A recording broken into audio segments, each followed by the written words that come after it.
योगे त्विमां शृणु बुद्ध्या युक्तो यया पार्थ कर्मबन्धं प्रहास्यसि एषा ते विहिता सांख्ये बुद्धिर्योगे त्विमां शृणु.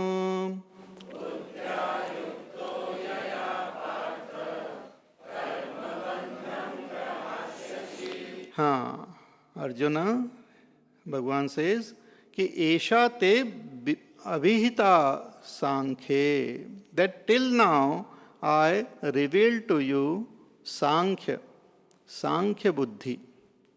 Till now means from the 11th verse till verse number 30.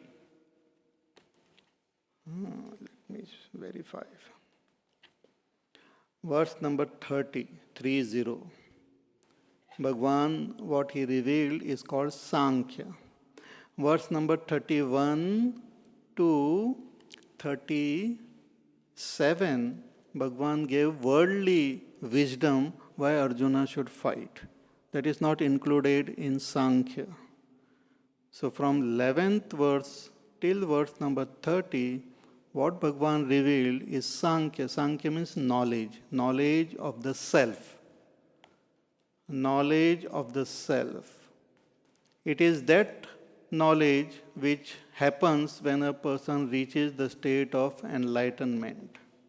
Sankhya Buddhi is that knowledge which destroys all that bondage. It destroys our fear because we come to know that we are eternal. It destroys all confusion because we come to recognize our nature as pure knowledge. It destroys all sorrow because we come to recognize and experience the state of bliss. Sankhya is a wisdom which Bhagwan revealed here. It's the wisdom of our own nature. Sankhya Buddhi. So that is the ultimate state, ultimate goal we have to attain. But before we attain that goal, we have to prepare our mind by following the path of Karma Yoga, Upasana and all. So this Sankhya knowledge is our goal. That knowledge will remove all grief and fear and everything and gives us a state of enlightenment.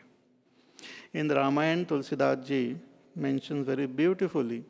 He says, Dharmate birati yogate jnana jnana moksha prada veda bakhana. He says by following dharma, one gains vairagya. Then by following the path of yoga, the karma yoga and all, ultimately it leads to knowledge, and that knowledge gives us moksha, gives us freedom. So here, Sankhya is that knowledge which will release us from all bondage, knowledge of our own self. So Bhagwan did not mince any words. He did not talk about other irrelevant or other topic, but he just focused his attention on the nature of the self from the verse number 11 to 30th. So that portion is called Sankhya. Sankhya Buddhi. The knowledge which is revealed there is called Sankhya Buddhi. Bhagwan says, till now I talked about this Sankhya Buddhi. Esha te vihita Sankhye buddhir yoge tu imam shrunu. Now, Bhagwan tells Arjuna, you listen about Yoga Buddhi. Yoga Buddhi is that sadhana, is that attitude which ultimately will lead us to that knowledge or the state of enlightenment. So yoga, that word, is very popular in our scripture. Yoga literally it means to join, to connect. We have as though have become disconnected from our own self. It's like you go out of range, na, sometimes. Out of range means now I have to talk in mobile language. Then it becomes clear, yeah. So I am using that and suddenly, I can't hear, I can't get any this out of range. Then we go, move around, and then we are again back in range. Similarly, we are out of range of our own self. Self is happiness, but I am always miserable. That means something wrong. Maybe you are underground, maybe you are in a lift, maybe you are in some other remote area, you are not getting the range. So I am of the nature of Sat Chit Anand, but what is my experience? I have fear. That means I have not understood that I am eternal. I am confused. That means I don't know that I am of the nature of knowledge. I have not understood, recognized, realized. And I am always miserable. I have not recognized my bliss, out of range. So to come back into range, to again get connected to ourselves, to go back to our nature, to go back to our source, is called yoga. The technique, the method, it's a broad word. Then it is used with various things like karma yoga, upasana yoga, or ashtanga yoga, or jnana yoga, or bhakti yoga, whatever sadhana is, we add yoga, that word to it. Karma yoga means using karma, using action, we connect to the source. Jnana yoga means using knowledge, we connect to the source. Dhyana yoga means using the techniques of meditation, we connect to the source. Bhakti means using love, we connect to the source. Whatever be the method, connecting to the source. So it's a process, it's a way which will lead us. Tao, it's a way which will lead us to that source. So Bhagavan says, now I will reveal to you, hey Arjuna, this yoga buddhi, and it's called buddhi because it is an understanding, it's an attitude. Just physical action itself is not called sadhana. Some people, they keep on doing some japa and all, their mind runs here and there, or perform some actions and all, but attitude is something else. Many times we have this misunderstanding about karma yogis. We feel that people who are workaholics, they are बड़ा कर्म योगी है वो, दिन रात काम करते रहता है, क्या बताए, फुर्सत नहीं है. But if you meet that fellow, he's like a Rakshasa only. Angry, arrogant, proud, always disturbed, sad, depressed. बड़ा कर्म योगी है. That is not karma yoga. That is just a donkey without a tail. At least donkey has got tail to drive with the what you call flies. This fellow doesn't have a tail. That is the misadvantage. And the hand is also busy because it's catching hold of the mobile. At least other hand he can use to drive away the flies. So just performing action itself is not called karma yoga. Again, some people have feeling that performing a special type of action is karma yoga. Special वहाँ पर कहीं पर मंदिर में जाके कुछ काम करना कर्म योग है, बड़ा कर्म योग है. He goes there, temple, and does lot of work. And his children are suffering there. Wife is saying, please बाजार में जाके कुछ नहीं वहाँ पर काम करना है, मंदिर का प्रसाद लाना है. So he is busy. So we feel that performing a special type of action is called karma yoga. And once in a while, rest of the time we can do whatever we like. That is also not karma yoga.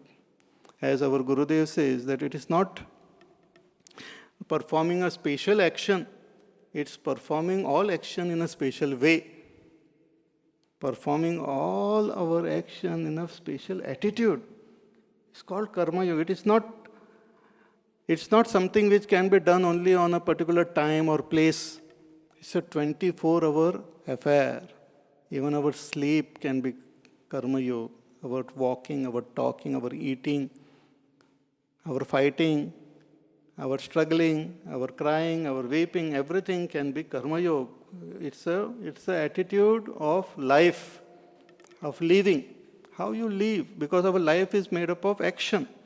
So what is your attitude in your action or in your life? That is very important. And that is what is called buddhi yoga here. Bhagavan says yoga buddhi. So a sankhya buddhi I have given. I have told you what is the goal which we have to reach.